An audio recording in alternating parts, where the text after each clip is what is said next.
C'est une très vieille histoire que nous allons vous raconter. Elle remonte à plus de 3 600 000 années. C'est notre histoire de famille. À l'aube du 3e millénaire, nous avons entrepris de vous la rapporter sans interruption de la préhistoire à l'histoire, dans l'ordre chronologique des découvertes, tel que vous ne l'avez jamais vu ou entendu. C'est le roman de l'homme.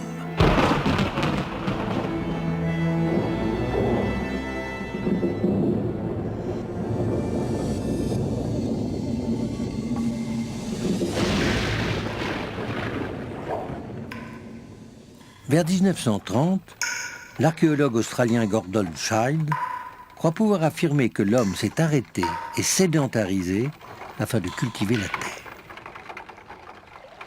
Controverse. En 1955, à Inmalaha, dans la vallée du Jourdain, une équipe française animée par Jean Perrot découvre un village de chasseurs-cueilleurs où il ne trouve aucune trace de culture, contrairement à l'intuition de l'Australien. 17 ans plus tard, en 1972, en Syrie, le Français Jacques Cauvin, en analysant les traces de pollen et de sédiments du site de Murebet, en tire la conclusion que les hommes ont cultivé la terre à partir du 8e millénaire avant notre ère.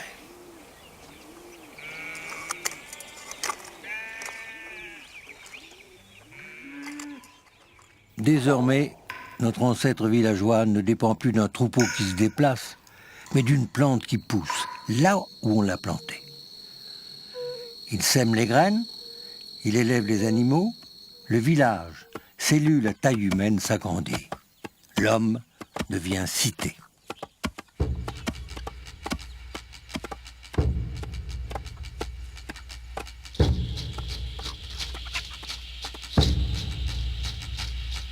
Vers 1960, on découvre en Anatolie le village de Kataluyuk, haut lieu de la préhistoire, reconstitué ici sur ordinateur grâce aux relevés effectués sur les fouilles. Ce village, datant du 7e et 6e millénaire avant Jésus-Christ, est déjà vaste. La circulation des habitants s'y faisait de toit en toit, vers l'intérieur des maisons, comme nous l'explique Georges Oliveira à Comarque. On est devant des maisons très intéressantes parce que ce sont des maisons à toit horizontal. C'est des maisons qui sont accolées les unes aux autres. Il n'y avait presque pas de rue. Et ces maisons, ou quelques-unes de ces maisons, qui un auteur a appelé des sanctuaires, avaient des peintures et avaient des ornementations intérieures. Dans ces maisons, construites par la collectivité, on retrouve souvent la symbolique du taureau. Il faut se rappeler qu'au 6e millénaire avant notre ère, le bœuf n'est pas encore domestiqué par l'homme. La puissance qu'il symbolise reste impressionnante tant que l'homme ne l'a pas affronté. Le courage et l'aventure et l'envie de l'incertain, du non encore osé, voilà de l'homme, ce me semble, toute la préhistoire. Les bêtes les plus sauvages et les plus courageuses, il fut jaloux de leur vertu et de force, il les leur prit. Ainsi seulement, il devint homme.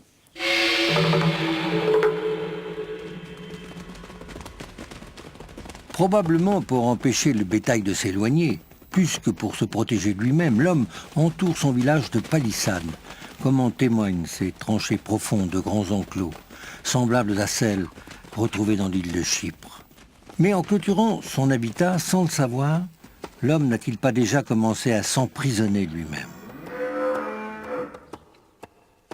Devenu sédentaire, l'homme doit modifier profondément son comportement.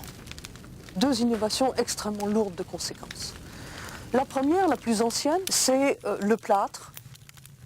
Il va y avoir successivement au Proche-Orient et dans les Balkans, dans toute l'architecture, la décoration des maisons. Or, vous savez aussi bien que moi que la manipulation du plâtre est quand même quelque chose de difficile et de dangereux. Alors il s'agit soit de véritables plâtres à base de gypse, soit de carbonate de chaux que l'on traite pour en faire également une matière très dure, très lissée, très polie, qui va à la fois faire des sols superbes, mais aussi des murs sur lesquels des fresques vont pouvoir être peintes. Avec ces mêmes matériaux, on va faire les premières poteries, qu'on appelle les vaisselles blanches. qui vont avoir une existence un peu éphémère, un peu fugace, et qui vont progressivement, à partir d'environ 7000 avant Jésus-Christ, être remplacées par les premières véritables poteries en céramique, les poteries de terre cuite. La céramique, c'est le marqueur, le traceur qui fonde le néolithique parce que la céramique, c'est ce qui permet le stockage. Grâce à elle, on peut recueillir l'eau, conserver le grain, protéger la farine, préparer des nourritures nouvelles comme les bouillies de céréales, présenter les offrandes rituelles dans les sépultures devenues collectives. La céramique, on la retrouve partout dans la vie quotidienne de l'homme du néolithique.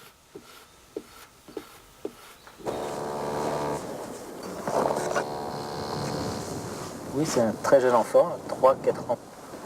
Quand on aura les dents, on pourra le préciser davantage. Ici, à Iwelen, au Niger, la sépulture d'un enfant révèle les coutumes funéraires d'un village d'agriculteurs. Chaque nouvelle découverte apporte un indice de plus sur la vie quotidienne des hommes du néolithique. Comme ici, en France, dans la vallée de la Dordogne, à Bénac, où on a reconstruit un de ces villages pour étudier les gestes, les habitudes, les comportements de nos lointains ancêtres grâce à ce qu'on appelle la recherche expérimentale. On mesure, en voyant ces images paisibles, combien l'homme du néolithique diffère de ses devanciers. Désormais, il a un toit au-dessus de sa tête, une couche pour dormir. Il se nourrit de pain, de lait, de viande, toujours disponible. Il agrandit ses champs, multiplie les outils, développe son artisanat.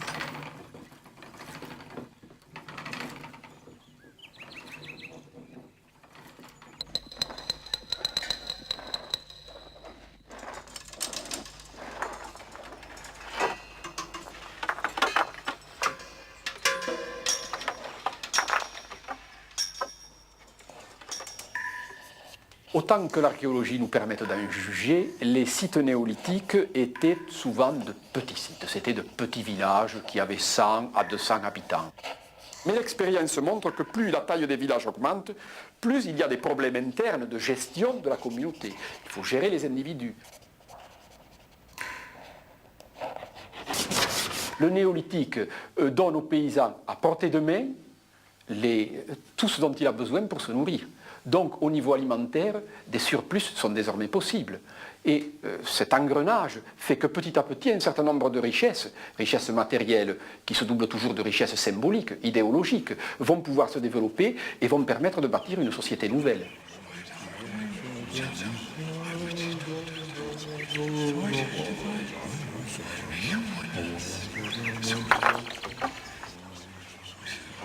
Jusqu'alors, la cellule familiale gérait ses besoins. Elle était autonome. Mais l'apparition du surplus alimentaire dans le village permet à certains de se spécialiser et de produire davantage, ce qui va bientôt permettre l'échange. C'est ainsi que, 5000 ans avant notre ère, la notion de commerce apparaît. Je n'aime pas beaucoup le terme de commerce. Parce que le commerce, le marché, au sens où nous l'entendons, est un concept, disons, antique, mais n'est pas un concept préhistorique. Depuis l'époque paléolithique, et les choses continuent au néolithique, l'homme vit sur le principe du don. Il ne faut pas voir dans le don une façon d'échanger des choses qui ont à peu près la même valeur, mais une façon, en quelque sorte, de créer une réciprocité, c'est-à-dire de créer un besoin de rendre. On a intérêt à donner pour affermir des liens, pour créer de bonnes relations de voisinage, pour souder les populations entre elles. Ces populations sont essentiellement vivent sous le signe de la parenté d'une certaine façon. Donc on a toujours intérêt à ressouder au maximum les réseaux d'alliances, aller toujours plus loin dans les relations que l'on peut se faire.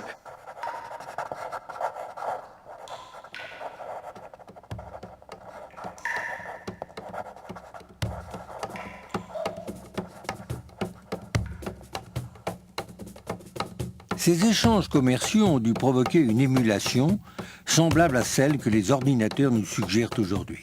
et susciter des règles du jeu, des simplifications ou des curiosités inédites. Un frisson nouveau en quelque sorte. Nous avons retrouvé à Suse, en Iran, des pièces d'argile richement décorées datant du 4e millénaire avant notre ère et qui nous montrent comment est née la monnaie. Lors d'un contrat passé entre deux personnes, le vendeur enfermait dans une bulle d'argile des bâtonnets de différentes formes correspondant à la quantité de marchandises échangées. Ensuite, le vendeur a posé son sceau sur la bulle. Le sceau, c'était la signature. Mais très vite, les bulles ont disparu, remplacées par des galettes sur lesquelles on inscrivait les symboles correspondant aux bâtonnets autrefois enfermés dans la bulle. C'était le début de la monnaie. Nous sommes à l'ère de l'abondance. Abondance de richesses, abondance de personnes, culture, stockage, expansion démographique. Il faut toujours davantage de bras pour cultiver et créer de nouvelles richesses. Petit à petit, ces communautés agricoles qui, les villages devenant de plus en plus gros, étaient contraints d'essaimer, ont réalisé une sorte de conquête de l'Ouest à partir de l'épicentre, à partir du lieu de création.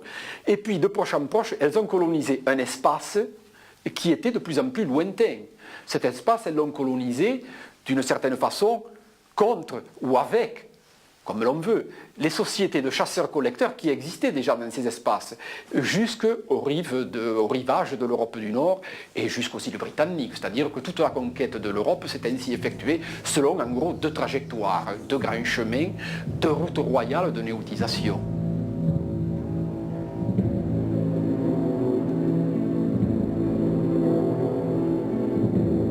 C'est toujours la même hardiesse, le même esprit d'aventure. Lucie, descendant de son arbre, la main, créant l'outil, l'homme s'emparant du feu et colonisant une première fois la planète il y a 1 million d'années.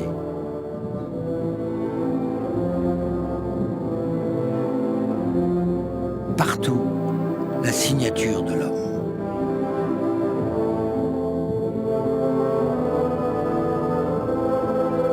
Mais pour ce deuxième grand voyage, les moyens de déplacement se sont améliorés. En dehors du traîneau, éventuellement, on se déplace essentiellement à pied. Et la roue n'apparaît en Mésopotamie ou dans la région caucasienne qu'aux environs du 4e millénaire. Et très rapidement, des véhicules à roues sont diffusés, une sorte de chars, à 2 ou à 4 roues d'ailleurs, sont diffusés rapidement vers l'ouest. Et déjà on connaît des tombes en Hongrie par exemple, au 3e millénaire, où on a des petites maquettes de chariots qui correspondent probablement aux chariots tels qu'ils étaient pratiqués à l'époque. Et la roue à rayons n'apparaîtra qu'ensuite, elle n'apparaîtra qu'à l'âge du bronze.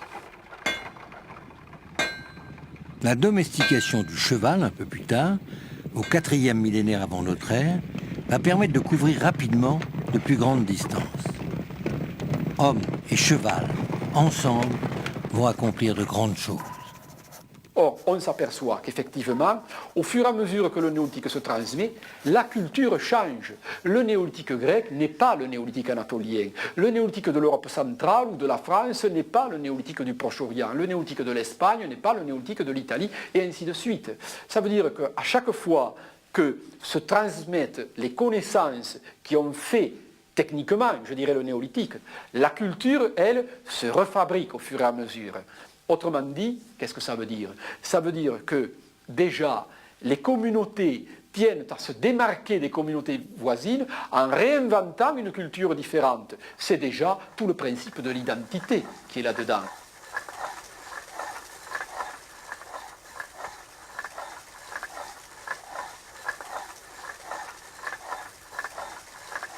Dans les petits villages du néolithique, il est probable que chacun avait accès à la décision lorsque les décisions devaient être collectives, ce qui était fréquemment le cas. Mais à partir du moment où on a des villages d'une certaine taille, on est obligé de déléguer la décision. Et petit à petit se construit une sorte de pyramide sociale qui fait que l'on délègue le pouvoir ou la décision à un certain nombre de personnes et que ces personnes sont tentées ensuite de conserver cette situation en haut de la pyramide. On n'a plus peur des bêtes féroces. Mais on commence à avoir peur de son semblable. La cité, lentement, est livrée aux légistes, aux prêtres, régie de la base au sommet par ceux qui ont pris et qui détiennent le pouvoir. Un grand saut dans le temps. L'homme du XXe siècle a déjà conçu sa maison dans l'espace. L'incorrigible esprit de conquête. Au même moment, en Bulgarie, un chercheur, Ivan Ivanov, découvre la nécropole de Varna, datant du 7e millénaire avant notre ère. Sous les yeux d'Ivan Ivanov, sont apparues des tombes regorgeant de milliers d'objets en cuivre ou en or. L'or y est très pur, 23,5 carats. Il sert aux parures, aux colliers, aux bracelets. Il est le roi des métaux, comme l'homme est le roi de la nature. Des sceptres d'or instaurent un pouvoir social nouveau et affirment au-delà de la mort la majesté du défunt. Le cuivre, quant à lui, sert à fabriquer des haches plates, des pointes de lance, des ciseaux, des poinçons. Et on doit se rappeler, par exemple, que le cuivre, non pas le cuivre comme nous le trouvons maintenant dans les fouilles, il est vert parce qu'il est oxydé, mais le cuivre a une couleur de soleil, de lumière, n'est-ce pas, quand il est récemment fait. Et ces armes de cuivre, plus tard de bronze, étaient certainement des armes, des symboles de pouvoir, des symboles d'une élite, des symboles qui aussi étaient transportables, commerciables, et pourtant, et dans ce cas-là, pourraient être transférables entre des élites de communautés voisines. Et c'est ainsi qu'ils ont voyagé par toute l'Europe. Au 4e millénaire avant notre ère, l'homme a déjà martelé le métal à l'état pur, comme l'or et le plomb, mais jamais encore il ne l'a fondu. Et surtout, il n'a jamais fondu ensemble plusieurs minerais, comme nous l'explique le scientifique Aimé Bocquet. Dans un village de l'âge du bronze, l'artisan métallurgiste prenait du minerai de cuivre qu'il broyait avec ses marteaux à rainures et qu'il traitait dans un four dont nous avons ici une tuyère. Cette tuyère était reliée avec un soufflet afin d'augmenter la température du four. On obtenait ainsi du cuivre, dont voici un lingot. À ce cuivre était rajouté de l'étain, ce qui permettait d'obtenir du bronze. Ce bronze était coulé dans des moules de ce type, dont nous avons ici qu'une seule partie, ce qui permettait d'obtenir des objets comme ces couteaux ou ces épingles, ou encore ces haches. Cette méthode métallurgique, basée sur l'emploi du bronze et des moules, est une véritable révolution. Elle permettait d'obtenir de très grandes séries d'objets suivant des techniques encore employées aujourd'hui. D'un côté, le champ, riche de ses récoltes. Il est concret, immobile. De l'autre, le métal, éclatant, impersonnel, vagabond. Désormais, l'homme a un bien à négocier ou à défendre, son habitation, son champ, son bétail, ses réserves. Il a aussi une arme de métal pour les défendre. Hier, la terre était à tous. Aujourd'hui, elle appartient par parcelles à quelques-uns. La notion de propriété est née. C'est le début de l'inégalité entre les personnes. Ce sera bientôt le règne de la dureté. Pourquoi si dur, dit un jour au diamant le charbon de la cuisine, ne sommes-nous pas proches parents? Pourquoi si mou? Oh mes frères, je vous le demande, n'êtes-vous donc pas mes frères? Pourquoi vous, si mou, si fléchissant, si mollissant, pourquoi y a-t-il tant de reniement, d'abnégation dans votre cœur, si peu de destinée dans votre regard? Et si vous ne voulez pas être des destinées, des inexorables, comment pourriez-vous un jour vaincre avec moi? Et si votre dureté ne veut pas étinceler, et trancher, et inciser, comment pourriez-vous un jour créer avec moi? Car les créateurs sont durs. Et cela doit vous sembler béatitude d'empreindre votre main en des siècles, comme en de la cire molle. Béatitude d'écrire sur la volonté des millénaires comme sur les reins. Plus dur que les reins, plus noble que les reins. Le plus dur est le plus noble. Ô mes frères, je place au-dessus de vous cette table nouvelle. Devenez durs.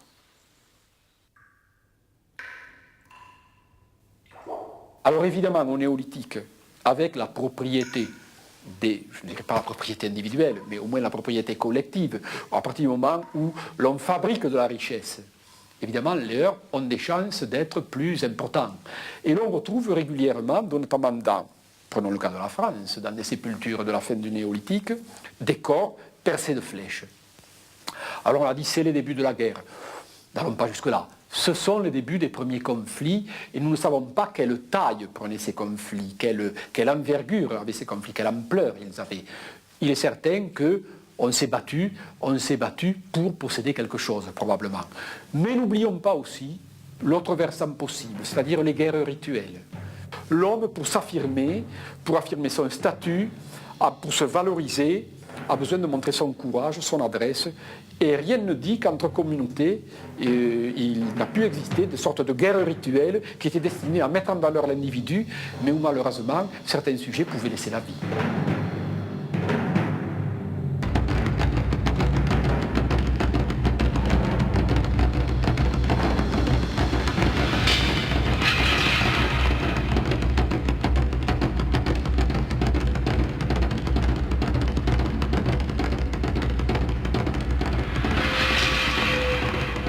La nature, autour de l'homme, semble désormais lui appartenir, mais pourtant l'homme commence à se sentir vertigineux. Les progrès qu'il a accomplis l'émerveillent et parfois l'épouvantent. Tout va désormais trop vite, tout est incertain. Plus il possède de richesses et de pouvoir, plus l'homme a le sentiment de l'éphémère et du danger. Si vous voulez, le néolithique, je dis c'est les débuts de l'histoire parce que ce sont les débuts d'une accélération qui fait que très rapidement, une région qui se trouvait à la pointe du progrès a été dépassée par une autre et ainsi de suite.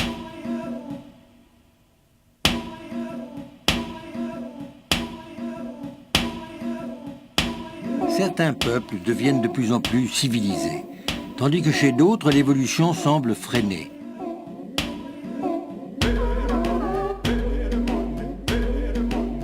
Une tribu primitive d'aujourd'hui conçoit des outils et habite dans un village qui rappelle étrangement l'âge de la pierre polie.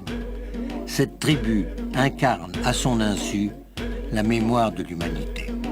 C'est la révolution urbaine qui a achevé la révolution néolithique. Le néolithique, réflexion philosophique, le néolithique est-il un progrès pour l'humanité?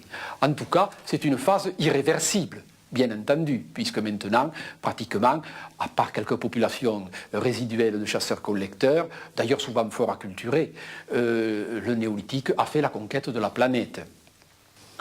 On peut s'interroger, personnellement, je n'ai pas la réponse. Toutes les époques de l'humanité se sont traduites à la fois par des gains et par des contreparties qui étaient moins positives.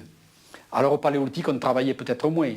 Mais il y avait des règles qui devaient être très strictes. On ne pouvait pas transgresser, par exemple, certains seuils démographiques. Et donc, il fallait s'astreindre à certaines données qui étaient certainement très, très rigides. Au néolithique, on pouvait nourrir les bouches inutiles. On devait faire des enfants. Parce que plus on avait d'enfants, plus on avait de bras pour défricher. Bon, on était plus riche, on était plus aisé au niveau de l'alimentation. Mais en même temps, en contrepartie, il y avait le travail. De plus en plus lourd, de plus en plus pénible.